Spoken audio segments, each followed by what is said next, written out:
बिस्मिल्लाहिर्रहमानिर्रहीम। Quaid-e-Azam's address to the constituent assembly, इसका एक लेक्चर हम पहले भी अटेंड कर चुके हैं और today this is an other lecture. और पिछले लेक्चर में हमने डिस्कस किया था टू क्वेश्चंस को कि what were the major task before the constituent assembly of Pakistan, और सेकंड क्वेश्चन है which is the first and foremost duty of a government. तो आई एम होपफुल कि आप ये दो क्वेश्चंस प्रिपेयर कर चुकी होंगी। और आज हम नेक्स्ट क्वेश्चन डिस्कस करेंगे, question number 4। Quaid-e-Azam gives a correct and concise analysis of the social evil prevailing in Pakistan. Quaid-e-Azam Pakistan के अंदर प्रीवेल छाई हुई, पाकिस्तान के अंदर फैली हुई छाई हुई बुराइयों का, सोशल इवल समाजी बुराइयों का करेक्ट एंड कंसाइज एनालिसिस देते हैं, बिल्कुल सही तज़िया पेश करते हैं, इलेबोरेट इसको वाज़े करें।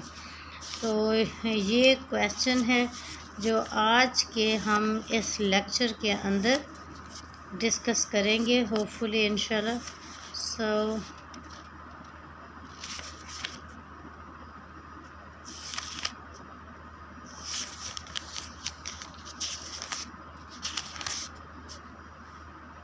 ये देखिए Quaid-e-Azam's address to the constituent assembly, ये मैंने निकाल लिया है lesson.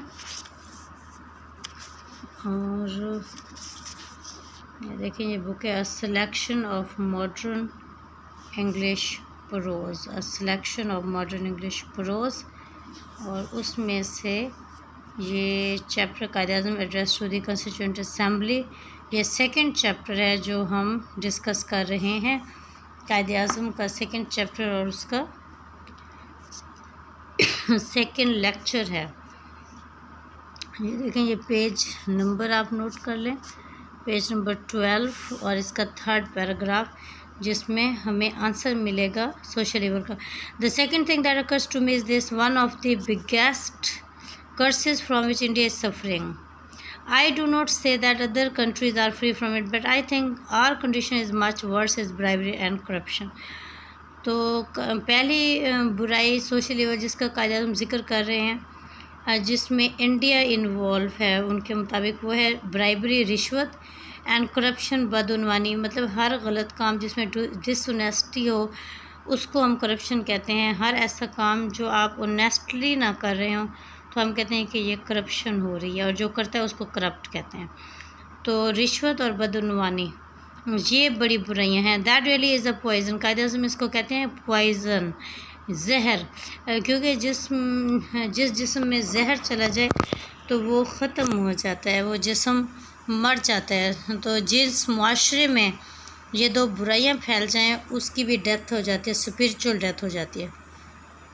We must put that down with an iron hand, and I hope that you will take adequate measures as soon as it is possible for this assembly to do.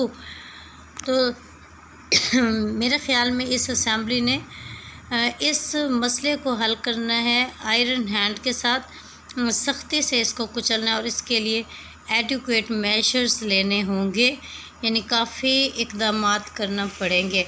Next evil जो अगले page number 13 पर लिखी हुई है, black marketing, चोर बाज़ारी, black marketing कर लेना, चीज़ें छुपा लेना जबकि अशिया मौजूद हों, लेकिन जानबूझकर उसकी कमी कर देना ताकि मार्केट में उसके रेट बढ़ जाए, और जब रेट बढ़ जाए तो फिर गोदाम से चीज़ें बाहर निकालना, इसको कहते हैं black marketing. Black marketing is another curse. Well I know that black marketers are frequently caught and punished. Judicial sentences are passed or sometimes fines only are imposed. तो कायद-ए-आज़म कहते हैं कि ब्लैक मार्केटिंग एक और बुराई है, और अगरचे मुझे पता है कि ब्लैक मार्केटर्स को पकड़ा जा रहा है और उनको सज़ाएं भी दी जा रही हैं। Now you have to tackle this monster, Quaid-e-Azam ने इसको कहा है मॉन्स्टर, यानी बहुत बड़ी बुराई, which today is a colossal crime against society. तो ये सोसाइटी में घिनौना जुर्म है, बहुत बड़ा जुर्म है माशरे में। इन आर डिस्ट्रेस कंडीशन, हमारी मायूस सूरत हाल में, क्योंकि नया पाकिस्तान बने, अभी अशिया की ज़रूरत है, तो इसीलिए कायद-ए-आज़म ने इसको ब्लैक मार्केटिंग कहा है। When we constantly face shortage of food and other essential commodities of life, जबकि हम मुसलसल चीज़ों की कमी का शिकार हैं। A citizen who does black marketing commits, I think, a greater crime than the biggest and most grievous of crimes. तो कायद-ए-आज़म कहते हैं कि जो ब्लैक मार्केटिंग करता है वो सबसे बड़ी बुराई करता है, जुर्म करता है सबसे बड़ा। These black marketers are really knowing, intelligent and ordinarily responsible people. तो कायद-ए-आज़म कहते हैं कि ये जो ब्लैक मार्केटर्स होते हैं वो नोइंग पर्सनस होते हैं, सूरत हाल को जान लेते हैं, ज़हीन होते हैं और इस सारी सिचुएशन के ज़िम्मेदार होती है। And when severally punished and when they indulge in black marketing, I think they ought to be very severely punished because they undermine the entire system of control and regulation of food, stuff and essential commodities अशिया, and cause the wholesale starvation मतलब फाके भूख, and want and even death.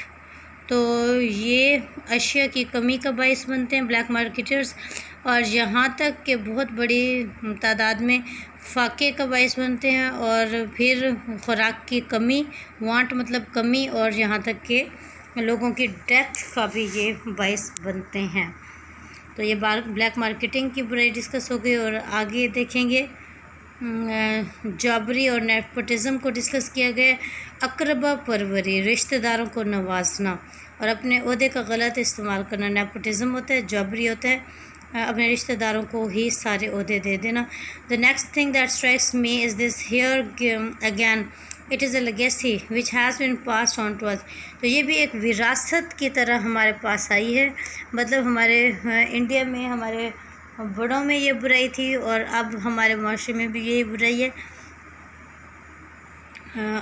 Along with many other things good and bad has arrived this great evil, the evil of nepotism and jobbery. तो बाकी सारी बुराइयों की तरह हमारे पास ये बुराई भी आई है नेपोटिज्म और जॉबरी की। This evil must be crushed relentlessly. I want to make it quite clear that I shall never tolerate any kind of jobbery, nepotism or any other influence directly or indirectly brought to bear upon me. तो कायद-ए-आज़म कहते हैं कि मैं वाज़ेह तौर पर आपको बता दूं कि मैं कोई भी किसी किस्म की जॉबरी, नेपोटिज़म या कोई भी दूसरा इन्फ्लुएंस जो मेरे ऊपर लाया जाएगा डायरेक्टली या इनडायरेक्टली, उसको बर्दाश्त नहीं करूँगा। Wherever I will find that such a practice is in vogue और इज़ कंटिन्यूइंग एनीवेयर लो और high, I shall certainly not count in unset. तो जब मुझे पता चला कि जॉबरी और नेपोटिज़म में कोई इन्वॉल्व है तो सर्टनली मैं उसको बर्दाश्त नहीं करूँगा। I know there are people who do not quite agree with the division of India. Okay,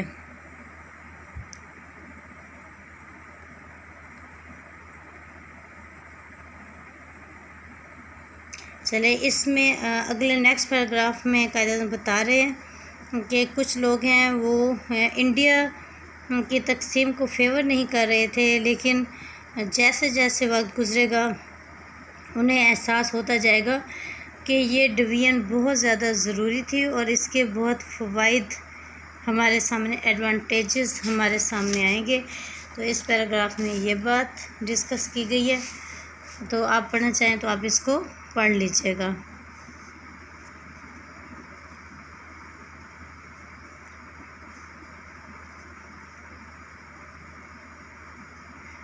okay, यहाँ पर देखिए नेक्स्ट पेज नंबर 14 है, यहाँ कंटिन्यू पैराग्राफ में ही दरम्यान में देखें। Now if we want to make this great state Pakistan happy and prosperous, we should wholly and solidly concentrate on the well being of the people, specially of masses and the poor.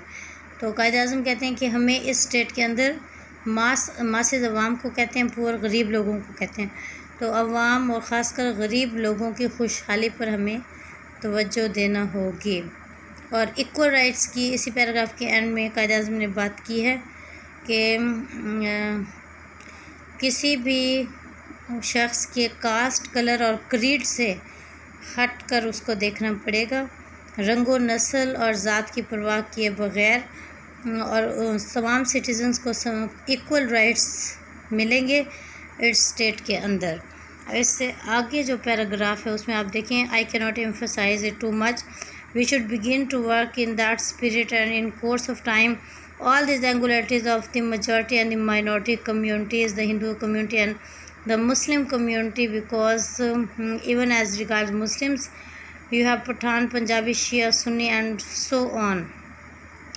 तो कायदे आज़म कहते हैं वक्त गुजरने के साथ साथ बहुत सारी चीज़ें सेटल हो जाएंगी हिंदू कम्युनिटी में, मुस्लिम कम्युनिटी में जो अक़लियत है वो भी सेट हो जाएगी। और जैसे कि अगर आप सिर्फ मुस्लिम्स को ही देख लें पाकिस्तान के अंदर, तो बहुत सारी सब कास्ट फिर आ जाती हैं मुस्लिम्स के अंदर, जैसे कि पठान हैं, पंजाबी हैं, शिया हैं, सुन्नी हैं, और वो सब रह रहे हैं आपस में इकट्ठे मिलकर। और इसी तरह से इंडिया में भी सब कास्ट हैं, ब्राह्मण है, वैष्णव है, खत्रीज हैं, बंगालीज़ हैं, मद्रासीज़ हैं, और वो सारे भी अच्छे तरीके से रह रहे हैं। और इसी पैराग्राफ के आखिर में आप देखें कायदे आज़म ने माइनॉरिटीज़ के हवाले से क्या फरमाया, इसको आप अंडरलाइन कर लें। You are free to go to your temples.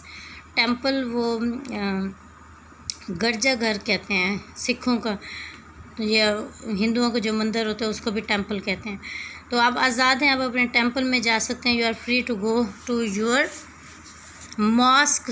मुसलमानों की मसाजिद होती हैं, तो आप मसाजिद में भी जा सकते हैं आज़ादाना तरीके से। और to any other places of worship in the state of Pakistan. तो पाकिस्तान के अंदर आप कहीं भी आज़ादी से जा सकते हैं। You may belong to any religion और कास्ट और creed that has nothing to do with the business of the state.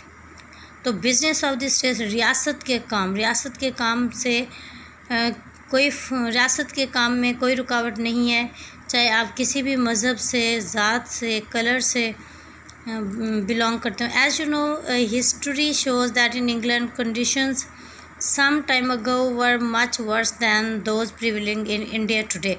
तो कायदे आज़म अब आपको मिसाल दे रहे हैं अंग्रेज़ों की। इंग्लैंड में हालात इस मौजूदा पाकिस्तान और इंडिया की सिचुएशन से भी बहुत ख़राब थे, जब इंग्लैंड में दो तरह के मजहबी गिरोह आ गए थे, रोमन कैथोलिक और प्रोटेस्टेंट। और स्टेट के लिए बहुत मुश्किल हो जाता था इन दोनों की लड़ाइयों को कंट्रोल करना। तो आगे कायदे आज़म कहते हैं, thank God we are not starting in those days. Allah का शुक्र है कि हम उन दिनों में नहीं रह रहे। We are starting the days when there is no discrimination between one caste और क्रीड एंड अनदर। तो आज हम उस ज़माने में रह रहे हैं कि एक ज़ात या क्रीड और मजहबी एतबार से किसी भी कम्युनिटी में कोई डिस्क्रिमिनेशन फ़र्क नहीं है। We are starting with this fundamental principle that we are all citizens and equal citizens of one state. तो कायदे आज़म कहते हैं कि हम इस यकीन और एतक़ाद के साथ आगे बढ़ेंगे कि हम सब एक मुल्क के शहरी हैं और हम सब इस मुल्क के बराबर के शहरी हैं।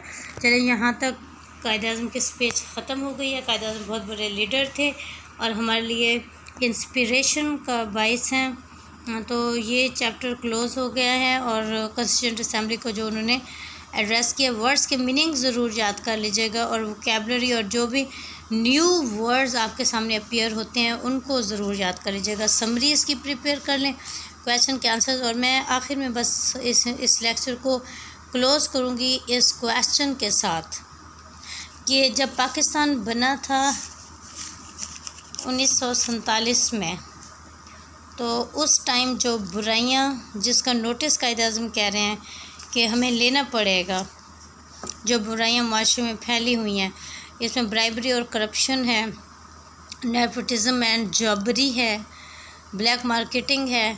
तो कायदे आज़म कहते हैं इनको आयरन हैंड सख्ती से कुचला जाएगा, इसका नोटिस लिया जाएगा और इसे किसी तरह बर्दाश्त नहीं किया जाएगा। तो मैं आपसे बीए के स्टूडेंट्स से ये पूछती हूँ कि आप नोट करें कि इतने साल गुजरने के बावजूद एक हमें सॉवरन इंडिपेंडेंट मुस्लिम कंट्री मिल गई है, क्या हम ये सारी चीज़ें ख़त्म करने के काबिल हुए हैं, या आज भी हमारे मुल्क में ये बुराइयां मौजूद हैं? ये ज़रूर सोचिएगा और गौर कीजिएगा कि अगर आज भी ये सारी बुराइयां हमारे मुल्क में मौजूद हैं तो फिर हमने अलहदा वतन किस लिए हासिल किया था? क्यों हम इन सारी बुराइयों से, जिसको कायदे आज़म पॉइज़न कह रहे हैं, और इनसे छुटकारा हासिल करने के लिए हमने एक मुस्लिम स्टेट बनाई थी। तो अगर आज भी ये सारी बुराइयां हमारे मुल्क में मौजूद हैं तो फिर किस चीज़ की कमी है? हमारे पास अच्छे डिवोटेड लीडर्स नहीं हैं, या हमारी मासेस बेज़मीर हो गई हैं, या क्या रीज़न है? ये हमने ज़रूर सोचना है। चलें, इसके साथ ही हमारा आज का लेक्चर ख़त्म हो जाता है और हमारा ये चैप्टर भी क्लोज़ हो जाता है। नेक्स्ट इंशाल्लाह हम नए चैप्टर के साथ आएंगे और नया चैप्टर सेइंग लाइफ, जो और भी ज़्यादा इंटरेस्टिंग है। आई एम होपफुल कि आप इस चैप्टर आर्नल्ड बेनेट का है, सीइंग लाइफ, ज़िंदगी का मुशाहिदा, इसको बहुत एंजॉय करेंगे। अल्लाह हाफ़िज़ एंड गुड बाय।